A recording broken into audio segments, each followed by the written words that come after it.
Hello and welcome to Learn from the Case. In this video, we continue talking about migraine, but this is the last one of this presentation. In this video, I'm going to talk about some of the genetics disorders that cause migraines. These are not common at all.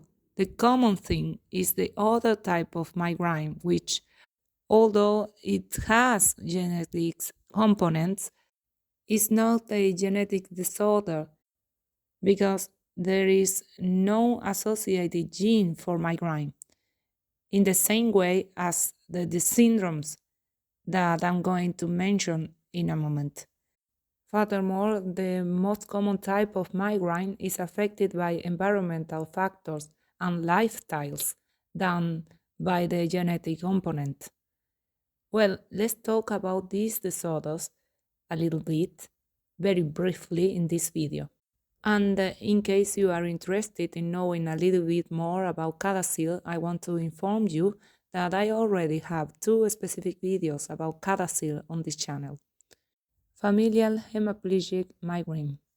Familial hemiplegic migraine can occur in families or sporadically. One individual as the first member of the family to have a hemiplegic migraine. Channelopathies cause the primary 3 types. Type 1 is caused by mutations in the CACNA1A gene, calcium voltage-gated channel alpha 1A subunit on chromosome 19p13.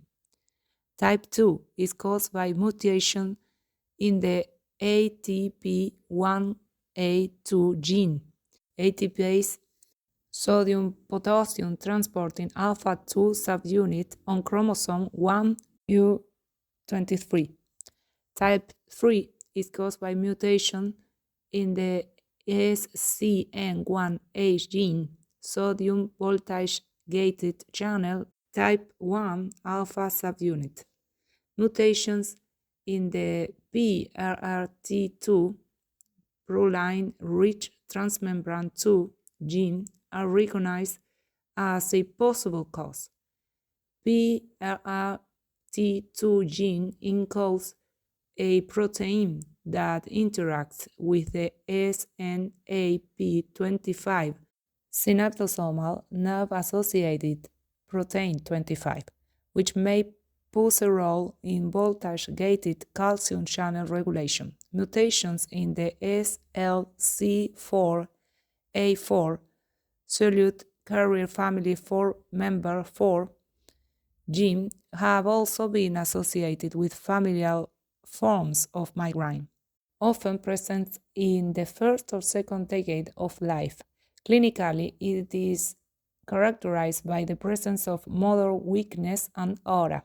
Typically, the aura here has visual symptoms, vision changes, blind spots, flashing lights, zigzag patterns, double vision, but occasionally impairments in sensation or speech may also be seen, like numbness or tingling sensation in the face, arm, and legs. The headache describes a severe headache, often unilateral, and is associated with unilateral weakness typically lasting 24 hours or rarely several days. Extreme symptoms of prolonged duration, 30 days, and coma are rare, as are seizures during hemiplegia. MELAS, mitochondrial encephalopathy, lactic acidosis, and stroke-like episodes. It is a syndrome of mitochondrial encephalomyopathy, lactic acidosis, and stroke-like episodes, a multisystemic disorder by maternal inheritance, like any other mitochondrial disease, that can present recurrent migraine headaches. This syndrome is a rare disorder that begins in childhood, usually between 2 and 15 years of age, and mostly affects the nervous system, and muscles. The most common early symptoms are seizures, recurrent headaches, loss of appetite, and recurrent vomiting. Stroke-like episodes with temporary muscle weakness on one side of the body, hemiparesis, may also occur, and these can lead to altered consciousness, vision and hearing loss, loss of motor skills, and intellectual disability. MELAS is caused by mutation in mitochondrial DNA. This syndrome has been associated with mutations in a nuclear gene, POLG1. But in most people with MELAS, the disease is caused by a mutation, disease-causing variant, in a gene in the mitochondria's own DNA. The most common, at about 80%, is a variant in the MTTL1 gene, the variant A3243G, which is a template for the production encodes of the transport RNA. CADASIL, cerebral autosomal dominant arteriopathy with subcortical infarct and leukoencephalopathy. Angiopathy with autosomal dominant inheritance caused by mutations in the NOTCH3 gene receptor 3 on chromosome 19 that can present migraine with aura in nearly 50% of carriers and prodromes in 80%. And as you know, if you want to know more about CADASIL, I already have 2 videos of CADASIL on this channel. So I'm not saying more about CADASIL in this video. We continue.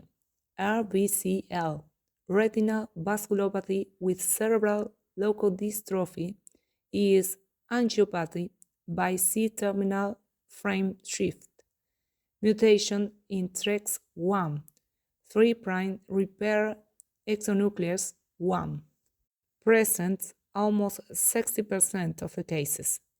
Retinal vasculopathy with cerebral leukoencephalopathy and systemic manifestation is a rare genetic disease that causes progressive loss of tiny blood vessels, ultimately resulting in visual deterioration and a series of mini strokes in the brain. The initial symptoms of visual disturbance often begin in middle-aged years, 35 to 50 years of age. Usually, there also are mild clinical changes seen in the liver and kidneys. Patients with RBCL have a shortened lifespan and usually have a life expectancy in the range of 5 to 20 years after the onset of symptoms. The gene responsible of causing RBCLS, called TREX1, codes for the protein of the same name, whose 2 primary functions are to repair DNA and to control a specific kind of sugar machinery within cells.